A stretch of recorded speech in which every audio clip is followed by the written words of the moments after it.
One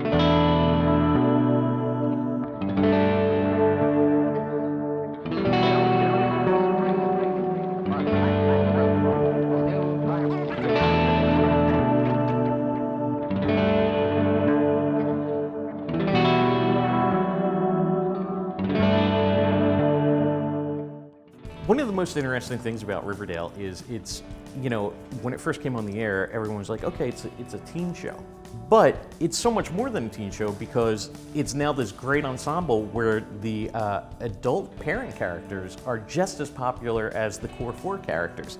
And I was wondering when you realized that, like, wow, these parents are really taking off because the audiences have connected with, the adults on such a huge level. Yeah, I don't know. I mean, I always think always think it's about the core four, and we just kind of like serve that story a lot. But I mean, I'm happy with what they give the lodges. I think we get a lot of love and hate. But how about you guys? Sorry, I was gonna say it was when he started to take off his shirt. When Mark Consuelo started to take off his shirt, everything changed. When I first got the audition for it, I was like, well, it's a teen show. I don't really want to be on it. I just don't want to. I want to have something to do, right? Actors like to act. And then when I read for it and talked with Roberto, he explained to me that it was about a town. And it was about all the characters in the town. And there was plenty for the adults to do as well as the teens. And so therefore I was like, oh, I really like this. I never really examined it necessarily, but I do feel like it, the parents really serve the teen audience quite well. For me, being a parent of teens, I recognize that this is the age where kids start to see the flaws in their parents, and I think, we really help represent that, obviously, and I think it's part of the what's made it successful is that dynamic and the audience, and certainly the teen audience, recognizing that and having an outlet for that in their own lives, or so I think. Well, since you have the mic, Skeet, I'll ask you, can you kind of tease a little bit of what's ahead for FP this season? Well, so far, with the loss of Fred, Luke,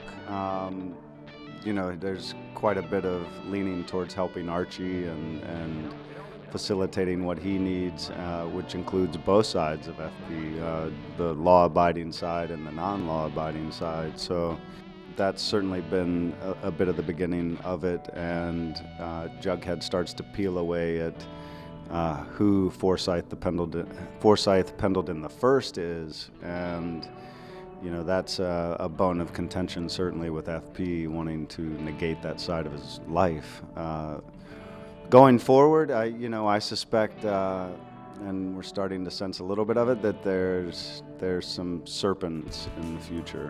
I don't know yet how that will present itself, but it seems to be coming.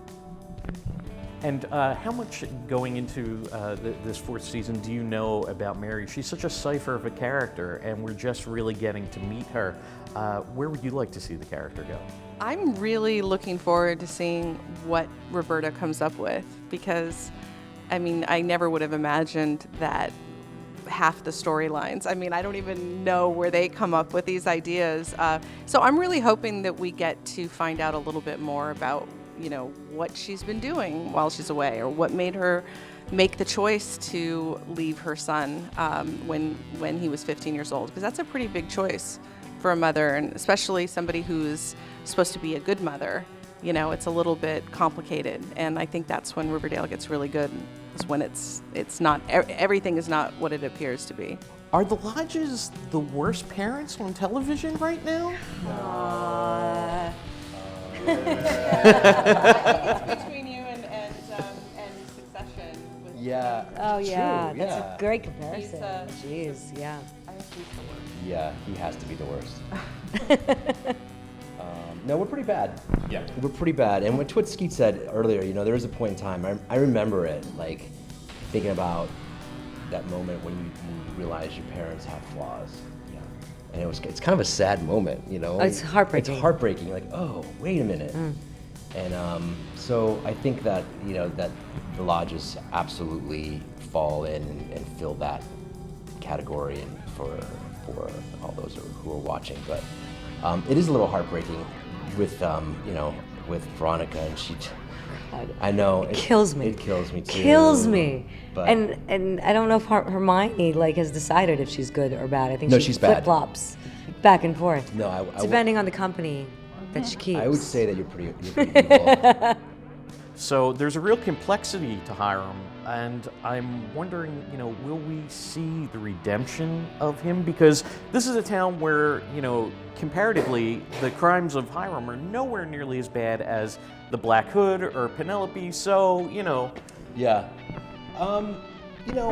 That him paying for the funeral was pretty interesting. I'm glad they put that in there. I think he saw that as like the end of a fight, like the end of a battle, and he honored.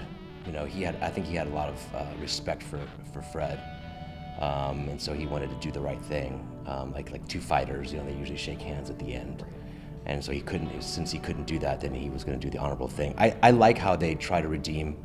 Roberto tries to redeem Hiram with these like little moments, and they're a lot. They're small and they're far and few between, but they're still there. And I think that he sees Archie as the son he never had. In some ways, first it was Veronica was a son that he never had. She was everything, and then I think he does care about Archie, but at the same time he has to share the love of his daughter with him, and I think that's really, he doesn't like to do that with anybody.